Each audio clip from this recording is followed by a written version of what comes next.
Okay, so this is my basic Next.js skeleton app that I have set up right here. This is the only thing I have with a header footer.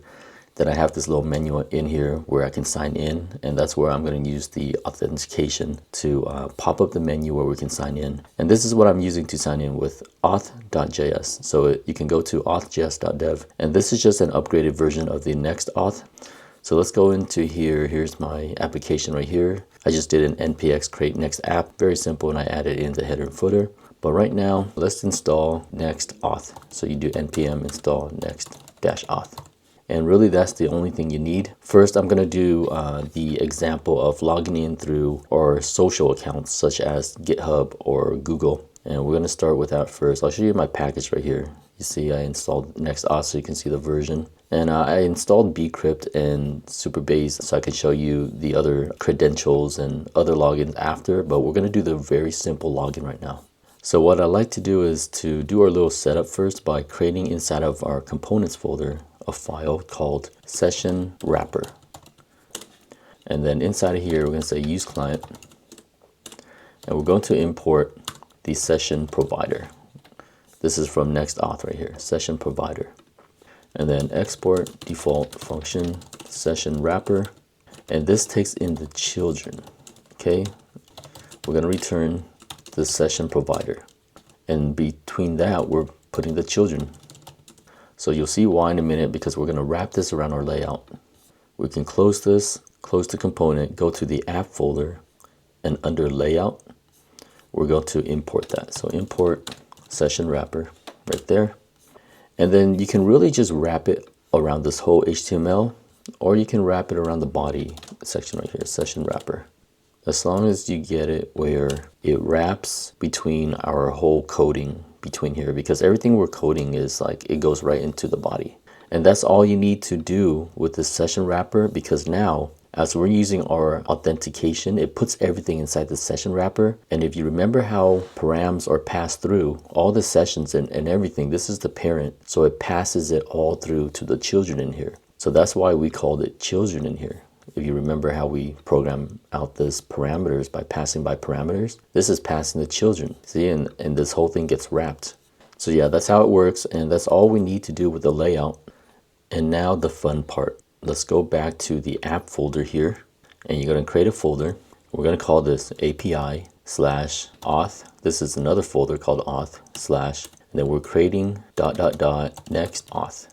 And I'm sure you've seen this a lot in all the authentications. You have to create this folder for the next auth. And inside of that folder, you have to create a file called route.js. So this is where our authentication kicks in. So the first thing is to import next auth right here, next auth. And I have some aliases in here, but I'm going to show you, you need to install it from next-auth, just like that. And then we're going to import GitHub provider from NextAuth, and that's from providers. And if you look down this list here, there's a bunch of them. So there's GitHub right here, and then you know what, we're going to do Google too, just for an example. So this is the Google provider, and this is Google. So like I said, I'll show you the simple setup right now where we're only doing GitHub and Google login, and then I'll go to the credentials after. So let's do our const handler equals next auth right here. And that's going to take in some auth options that we'll set up in a minute. But let's just export this right now to get out of the way. Handler as get and handler as post. And this code is in the Auth.js website where they show you how to do this. The important thing is to set up this auth options with our providers. So let's do that up here.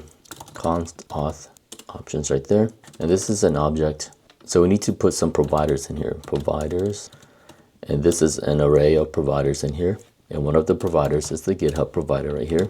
And it takes in some settings right here. So we need to give it a client ID.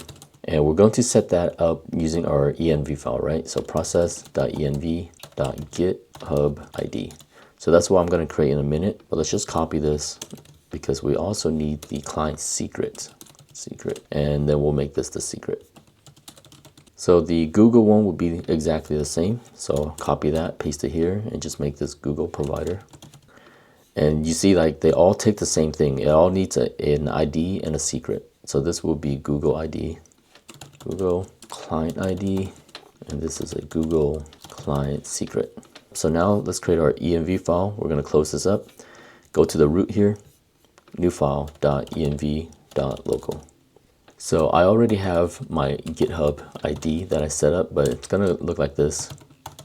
Secret, and then I have a Google client ID, Google client secret. So I'll show you quickly how to get this ID right now. You go to your GitHub account. I have mine right here. Just go to your avatar up here, click on it, and then you want to go to settings, and then scroll down and you'll see developer settings. Click on that. I have OAuth apps right here. You want to go through that. And then I created a new OAuth app right here for my NextJS auth. And so go through that step, get your IDs, will show it, and it'll just give you all this jumbo put in there, you know. But the main one here we need to also put in is the next auth secret. So I'm going to show you how to get this next auth secret, because we need to go in here and we need to put in a next auth secret right here. So this is going to say secret, and we're also going to have the process.env.nextAuth secret. And so let's save this, and I'll show you how to get this next auth secret down in the terminal down here. And npx gives you a simple command by saying npx auth secret. So do that. I need to install the auth package here. Yes. So there we go.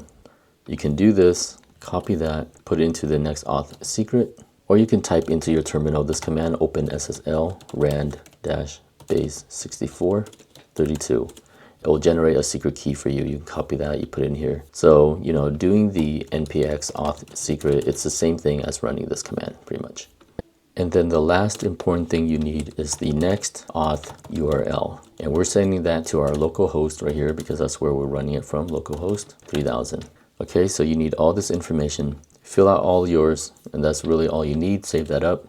And then back into our route file here, you'll see that it just picks up all of the keys for us, and this is the whole setup for it, and it works. So let's do npm run dev so I can show you how it looks like. So to activate this sign in button right here that I set up, let's go back here and we'll go to the header component, and that's where I set up this sign in, sign out from the next auth React right here, right? So it's provided with these two simple functions that you just call it and it signs in for you. So let me scroll down here, and I'll show you where my sign in portion is. And you see right here, I just do an on click and I just call the sign in. So yeah, as simple as that, and it pops up the authentication for you. So let me show you that sign in right now. Let's go here, and I'm gonna do the sign in, and this is what I wanna show you how it looks like. So when you're doing this basic sign in with social media here, it will go to this empty blank page where it looks like it goes away from your website, right? And you know, I'm already signed into my GitHub right over here, GitHub. See, I'm already signed in. So when I click on this authentication, it's going to just authenticate it right away without asking for my password. If I've signed out, then it will ask for my username password. But I'll show you that it's working right now. See, it set up all the sessions and everything from here already. So right over here, I'll go to my header page, and I'll show you that it is picking up the session. You see, I only have the sign in, sign out from auth right here where we signed in. So now I will import use session, so we can pick up on the session, and I'll say const data session equals use session. So what am I doing here? This use session returns back a data, but I'm renaming it to called session as my alias, so I can just use that. So here, let me create this auth right here. I'm creating an object in here where I can detect if it's authorized, is auth. I'm setting everything to null, email. Let's just do this real quick. You know, image, null. And now I can say if session user exists, then I can set this auth to the session variables. So I'll just say auth is now true, and I can take in the session now. I can say session.user.name. And you're probably wondering, where did I set up all of this info here? You know, when it authenticated me, like how come it has all this right here? So you'll notice that with every social media account like GitHub, Google, Twitter, everything has an image, it has your name, and it has an email. So they all collect that information, and it's all the same. So like every time you log in through a social media account, you can always grab those values because they all provide it. And you'll see that my menu changed because I told it when there's no session, if I sign out, then there's nothing in here. But you know, when I log out, there is no session left in here, and so there's no menus, anything, and that's how I'm telling it. That's why I created this whole object here so I can detect it. As long as you grab your session, you can do whatever you want with the session. So I'll scroll down here and I'll show you how I set mine up. So right down here, you see how I did a auth.isAuth. I detect if I have my session enabled. I'm telling it right here, is it authenticated? If it is, then give me my new menu, my new drop-down menu. If it's not authenticated, then give me a sign in button only. So that's how I'm doing this is auth. So that's really just this object I set up right up here. You see, by default, it has nothing. Once it's signed in, it sets the auth to it. But like I said, there's many ways of doing it. And you notice that I have no for this image here. That's why it's broken. So I'm going to put in a blank avatar image here. And there you go. See how I did that? So yeah, that's all I did with this right here, you see. And so the next step I'm going to show you is that you notice that this thing is like, it looks like it redirects you to an empty page. So what if you want your login to be on your same home page? Just like this right here that I set up. You see that? How I put it right into my home page here. So like they have an option of putting an email, password, signing in through this, or they can select Google, GitHub down here, and it's right inside of my home page here. So let me show you that next. So let me first show you my login form. I have my header.js right here open inside of my components. And this is where I put my login form. If I scroll down here, you'll see right here I embedded a hidden login form. You see right here, a sign in, and then I have this form right here. And look right here, I have the email, password. So I created this whole login form. If you scroll down here a little bit, you'll see the Google sign in, you'll see the GitHub one. And so I created this whole thing, and with the sign in function, you can call what sign in you want to have. So Google right here, I called that when I click on the Google button, and same thing with GitHub. So that's right here. This is the sign in form. See, it's all hidden in the header. And when I click on sign in, I'm telling it to show. So that's all I'm doing. And if you want this full code, you can go onto my Patreon and download it, and you can get the full thing, and it'll also help support this channel. But right now, what I want to show you is how to create your own login form right here with your own email, password, credentials. You can put any fields you want. Let me go over here. And it's really using this form right here, how I set up my email, password. I'm calling a form action right here, handle sign in. So let's go to that handle sign in. This is just like any other regular form that we call a function on. And here's the handle sign in.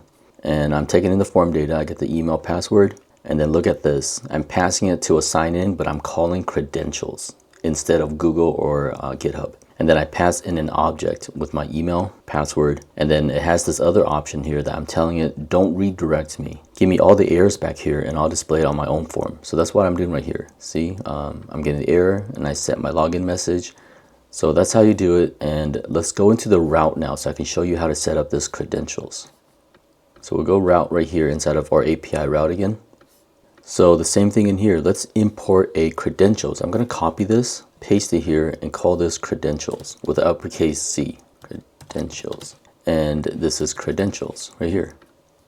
And now inside of our providers, we can put a credentials in here. Credentials, same thing as with the GitHub here. All of these takes in an object and we just give it settings. So I'm telling it I want credentials and I want an email field. And you can give it more options in here. You can give it a label of email. And I'll show you why I'm doing this right here because we already created our own email form. Placeholder, email. See that? So I'm going to copy this. And now we're going to do this for the password. So now this label is password. The type is password, like that. So after we do that, we also have to call this other function in here called authorize. And authorize is an async function that takes in the credentials. We're passing that over here, and now we can run or authorize functionality in here to do whatever we want. So this is where when they click submit, it takes the values from here and it gives us here and we can do what we want with it. So let's do a const. We're going to destructure this into the email, password, and we're going to take it from credentials. And then in a minute, I'm going to show you how to do the database stuff right here. I'm going to have this query our own database to look up a user with email, password, and then we can verify them and then return that user But right now I'm just gonna return a user object so that we can just have that information. Name, see, I'm just gonna like hard code this in right now. Email, twitter@email.com, and then we have an image, and then let's just return this user. And that's all we have to do for this. And I'm going to show you how it works right now and why I added these extra fields if we already created our own static fields right here. If I submit this info right now, that it's going to use this credentials and it's going to return this user for us that we already hard coded in. So it's going to validate it because I'm forcing it. It's going to sign me in. See, success. And now I have the session and see how I'm logged in here. But why did I add these extra fields if we already created our own sign-in right here, right, with our fields? Here, I'll sign out. So I created two buttons here. I created this form for the internal form, but I also created this sign-in for the other sign-in form that I'm just calling sign-in on this one. And this is the field in the credentials I created for this form here. And now I can sign in both ways. I can sign in on the website if I use my own fields, or if I use this, then it's using these right here. And it's just passing it back here for me to use. So overall, both sign-ins is going to access this at the end. It's going to call this authorize function. So if I return a null, it's not going to validate it. I'll just put whatever randomly. See, it's like it's failing. And if I go back home here, I go to this sign-in, and I just put whatever. See, it's invalid now. If I return our user here with login information now, it'll be valid. See, it's success. Both of those forms, they really use this authorized. But here's another thing. As we're validating this user and returning it back, what if you want to mess with the sessions? You know, in our header here, you see how we have these sessions? It's only returning like default values, but what if I have something else? What if I want something in here that I have like my Patreon or something like that, right? I want like another string in here. What if I want that? How do I do that? Well, let's go back here and I'm going to show you right now. And we're going to add in this other thing in here, and we have to call it session strategy, and it's a JWT. And then we have a callback. Callbacks, we do an async. And now I can do the JWT function, or I can do a async session function. You have both of these options for you. So the JWT takes in token, count, and profile. That's what it offers you right there. And this is actually a function here like that. So let's go over this JWT first. JWT gives you this token, and now I can say token.patreon. I can modify the token and give it my own, you know, if I want you guys to see this right here, patreon.com/kai, like that, and then it returns the token. So you can put any token you want in this, you modify the JWT, and then it passes back to the session. So now the session takes in a token, and now I can say session.user.patreon. See, and now I'm giving it a new value, and I can take in that token Patreon now. And now I modified the session, and I'm returning back the session. So this is how it works right here. After you sign in through the credentials, this goes first. Any of these goes first. You sign in whether with the credentials or the GitHub provider. After it does that, it will go back here and do this callback, and it will assign the tokens. So you can modify the tokens however you want, but you have to do this, and then it passes to the session, and then you can do anything with the session and add on whatever you want, and then you return back that session. And in the end, you'll have everything. You'll have all these different sessions and whatever you need, and it's now a session.user.patreon. Like I said, I'll provide all this on my Patreon. You can download it. You can see all of the examples. I put a lot of notes in there so you can see everything. But there's another one that I want to talk about right here. Let's go here. I'm going to put in pages, sign in. And now I'm going to tell it I want my own sign in page right here, login. I'm telling it redirect to this sign in. Whenever I call the default sign in function, go here now. So you remember, whenever I clicked on this sign in right here, it goes to their own sign in form right here. But I'm telling it now go to my own login form that I created right here. I created a folder with a page in here. It's a login sign in form, and it looks just like this. If I go to login, see, it's just that form. It's the same form as this with a pop-up, but I put on a page.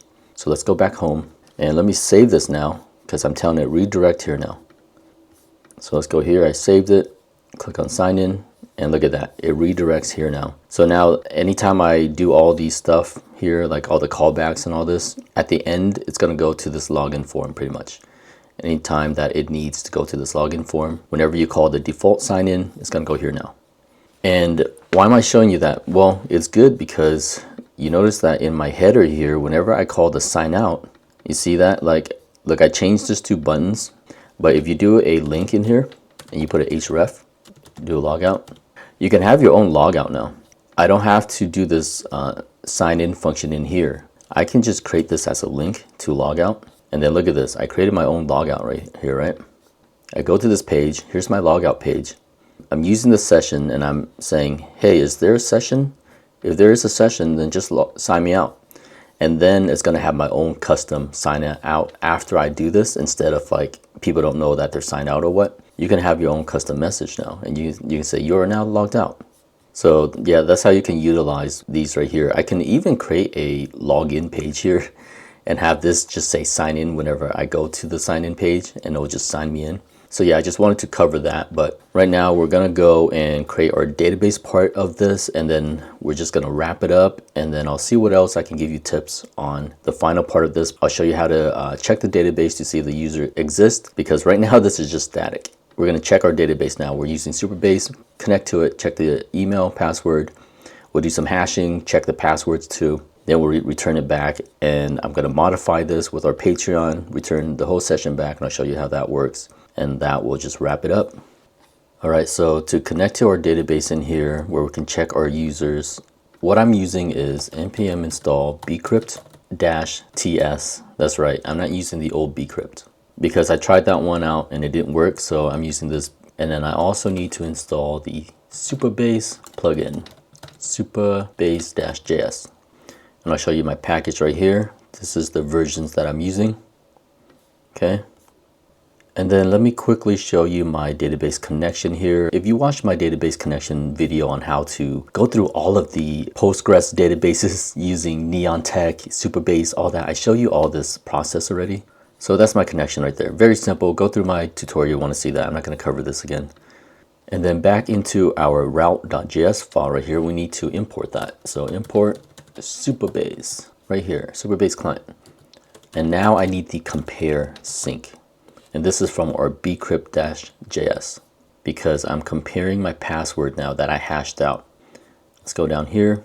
I'm also not going to go through the process on how I created my hash password, but I'll give you a hint. I did a const hashed password equals hash sync. There is a hash sync function in the bcrypt, and then I just put in my password, your password string right here, right? And then you do a gen salt sync of 10, which is another function inside bcrypt. And that's all you need for the hash password. You save that to your database, and that is what is in my database right here. I'll show you right here. Here's my Supabase database right here. Here's my users table. See, I have my name, email.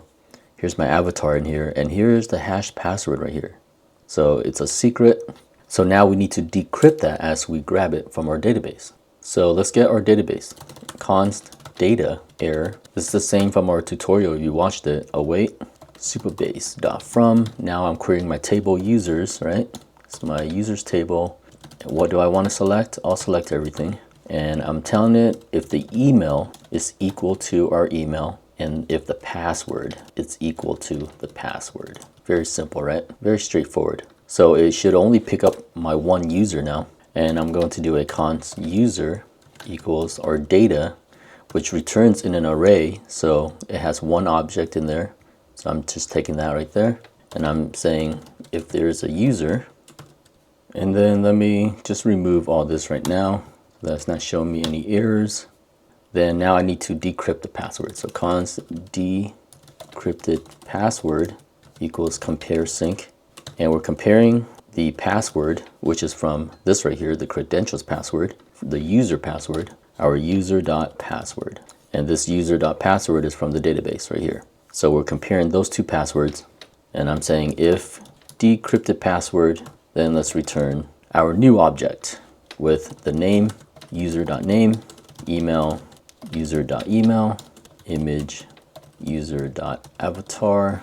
Otherwise, if that is not decrypted, let's return a null, else return null. So create this however you want, but this is just an example to show you how I'm querying the database for the user and I'm decrypting the password to see if it matches with the input password that the user provided. And then if it all matches, I return everything from here. But here's another thing. Remember how I'm modifying the session up here. After I return this object here, I'm gonna go back up here, and now I'm giving it this extra token. I'll just call it like patron like that, right? And then I'm modifying this. So this is gonna have an extra field in here called user patron. And that's it. Let's save this. Hopefully I don't have any errors here. And you know, all of this, I should actually put it into a try, you know, to catch any errors. It's always good to do like a try catch in here, just like that. Error. And you can just console log the error if you want. I'll return null if there's an error. Let's do an npm run dev. Restart up our server here. So now let's sign in through our own sign-in form here. I'm going to do something wrong here. Just put in jumbo sign in, and it's invalid. So now I believe my password is admin sign in success. You see that? And look at how fast it refreshed. I close that. Look, we got our menu, all this. So instead of showing the email here, I'm going to have that say the Patreon. So let's go back to the header component, and inside of here, where am I displaying that info here? I'm displaying it in the menu somewhere here. See right here, auth email. I'll say Patreon now because we added that right up here. See right here, I added Patreon. And look at that, it passed through. So that's how you mess with the sessions and everything, how you log in your own user through your own page here. And look, if I sign out, I'll go to my own sign out here, signed it out already. But yeah, that's how you do it. Sign in, same exact thing, coding, admin, sign in. See, now it's only using my own. I'm having it redirect here too, so you can do some redirections too. I think I have it inside my login page here. After it signs in, you see that? Oh, I want to show you this too right here. So after you do a session, this is inside of my login page right here. So if I go to login directly, now that I'm signed in, see, like, we'll just go to the dashboard, because this is what you want it to do a lot on pages that you have an authentication, right? After you sign in, you want to go to a dashboard. So if I create a dashboard page here, dashboard, put in a page. All right, so that you don't see a broken page. So dashboard right here, you see that? I went to login and it redirects me straight to the dashboard. But if I'm logged out and I go login, it goes to the sign-in page. So how does that work? With the login page here, I'm fetching that, but look, the session also gives you the status. And what a lot of people also do is you can check to see if the status is loading and just have it return loading until it's finished. And then it also has a status if it's authenticated. Then I'm telling it, oh, it's all ready. So redirect me to the dashboard when you're good. Here, so if you do status equals, see, unauthenticated, it has different options in there. So it's good to have this, and I can put all this inside the dashboard too, right in here to check, and I can redirect people if they're not logged in. Import redirect from next navigation. There we go. And then we go back here. If I go to the dashboard, boom, see, it just forces me back to the login because it's not authenticated. But if I authenticate admin, it goes to the dashboard, and now we can always just go to the dashboard. And then I forget, I'm going to show you one last thing with this authentication part, because look at this. You don't want to do this authentication like on every page. You don't want to copy and paste this whole thing, every page, right? It's annoying. So let me show you the last part, and it's called middleware. All right, so this last part is called middleware. We're going to collapse this app, and we need to create it inside of the root here. Create a file called middleware.js. So it has to be outside of the app folder. And it's very simple. You just do an export default from next auth/middleware. And now we can export const config equals. And now in here, I'm telling it what pages to protect. And the page that I want to protect right now is just the dashboard, because what I'm telling it is that if there's no sessions, then they can't access these unless there is a session, so that I don't have to do this checking all the time. But I don't want to have that check the login page because they need to go to the login page. It's only the protected pages.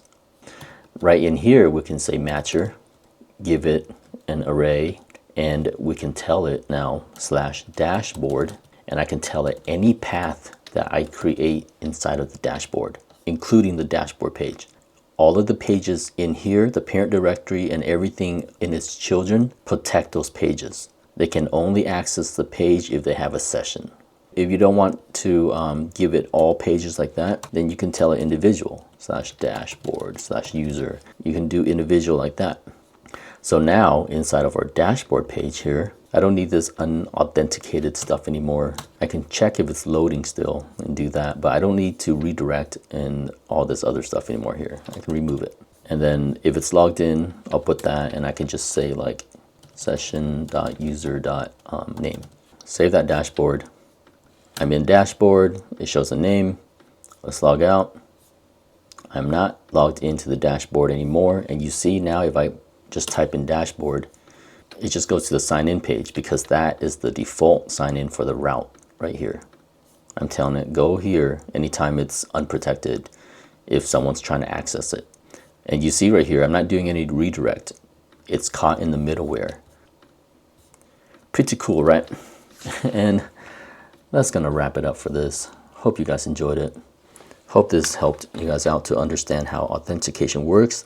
I know there's a lot of authentication packages out there, but I feel like NextAuth is awesome and is highly used by a lot of people, and they've made it very well. It works very good.